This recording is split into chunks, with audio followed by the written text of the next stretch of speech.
अयस्क का पीसना। देखो धातु कर्म में पहला पॉइंट है अयस्क का पीसना, यानी प्रकृति से प्राप्त अयस्कों को बड़े बड़े टुकड़ों को पहले तोड़ा जाता है, फिर इन्हें कूट पीस कर पाउडर बना लिया जाता है, यानी अयस्क को पीसना कहते हैं। ठीक है। फिर दूसरा आता है अयस्क का सांद्रण। तो अयस्क से गैंग को पृथक करना अयस्क का सांद्रण कहलाता है। अयस्क के सांद्रण की विधियाँ उसमें उपस्थित अशुद्धियों पर निर्भर करती हैं। ठीक है। तो देखो पहला है, यानी इसकी अशुद्धियों पर निर्भर करेंगी तो अलग अलग विधि बता रखी, 3 विधियाँ हैं। देखो पहली है गुरुत्वीय पृथक्करण विधि। यह क्या है कि यह अयस्क तथा उसमें उपस्थित गैंगों के घनत्व पर निर्भर करती है। इस विधि में बारीक पिसे हुए अयस्क को जल की धारा में धोआ जाता है, जिससे जल की धारा में घोला जाता है, जिससे गैंग के साथ जल के साथ बह जाता है तथा भारी अयस्क शेष रह जाता है। इस विधि द्वारा भारी अयस्कों का सांद्रण किया जाता है। दूसरा है चुम्बकीय पृथक्करण। यह विधि पदार्थों के चुम्बकीय गुण पर आधारित है। पिसे हुए अयस्क को पट्टे पर डालते हैं जो चुम्बकीय रोलर पर घूमता रहता है, जिससे चुम्बकीय पदार्थ चुम्बक के समीप एकत्रित हो जाते हैं तथा अचुम्बकीय पदार्थ अलग हो जाते हैं। यहाँ पर आपको चित्र बनाना है, मैं भेजूंगा अभी।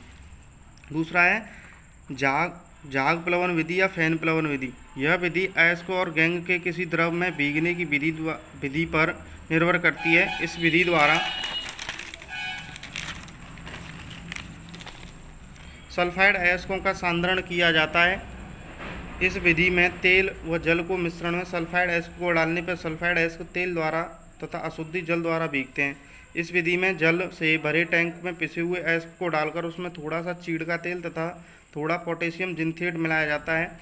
इस मिश्रण में वायु की प्रबल धारा प्रवाहित की जाती है, जिससे सल्फाइड अयस्क के कण तेल में भीगकर जल की सतह पर झाग के रूप में एकत्रित हो जाते हैं तथा गैंग सल्फाइड से भीगकर टैंक की तली में बैठ जाता है तथा जिंथेट अयस्क के छोटे कणों को अधिशोषित करके उन्हें झाग के रूप में ऊपर भेज देता है। इस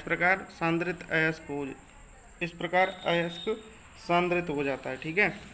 इसके बाद चित्र है जो मैंने कल भेज दिया था, वो यहाँ बनाना है। ठीक है।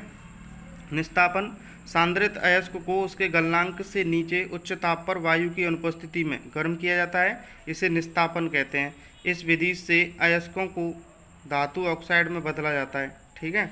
दूसरा है भर्जन।